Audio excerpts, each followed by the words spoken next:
Title: Grace and the Glory of the Lord is upon me. Subtitle: God knows me by name.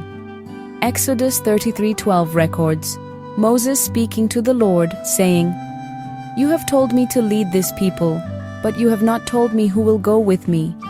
Yet you say, I know you by name, and you have found grace in my sight." Moses desired assurance that God knew him personally and was pleased with him. In Jeremiah 1:5, God says, "Before I formed you in the womb, I knew you," showing that God's knowledge of us is intimate and intentional. This relationship means God knows us by name, and we can trust Him to walk and talk with us, giving us strength and protection. John 10:27-28. Grace is a gift from God we do not deserve. Moses experienced God's grace from the very beginning of his life. His mother hid him for 3 months, saving him from death.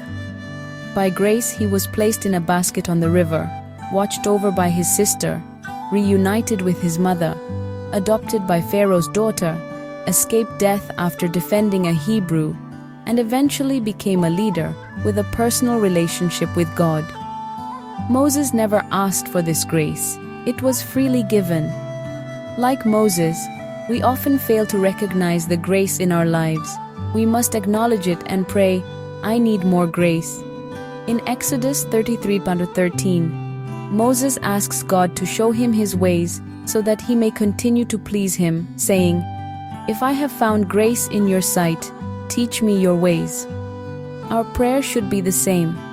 "Lord, reveal what pleases you and guide me." God promises his presence and rest. Exodus 33:14. Moses insists that without God's presence, he will not proceed. Verse 15. God's presence confirms his grace on his people. Verse 16-17. Moses then boldly asks to see God's glory. Verse 18. God's glory is his manifest presence. Moses was able to see this glory because God knew him personally. In Exodus 34:28-29, Moses spent 40 days on Mount Sinai receiving the 10 Commandments. While waiting, the people grew impatient and returned to old habits, just like those who get tired waiting on God's answers and turn to temporary relief. Prayer and fasting bring breakthroughs and deeper connection to God. When Moses came down from the mountain, his face shone because he had been speaking with God. He did not realize it, but others saw his light. We don't have to tell people we are God's children. Our inward relationship will shine outwardly. Isaiah 61:3. Our light should draw others to God because His glory is upon us. Isaiah 58:8 reminds us that the glory of the Lord will be our rear guard, our protection. A rear guard protects from behind, just as Jesus protects us through His sacrifice. God knows us by name and covers us with undeserved grace. Like Moses, when we seek God's presence and follow His ways, His glory shines through us, bringing peace, strength, and protection.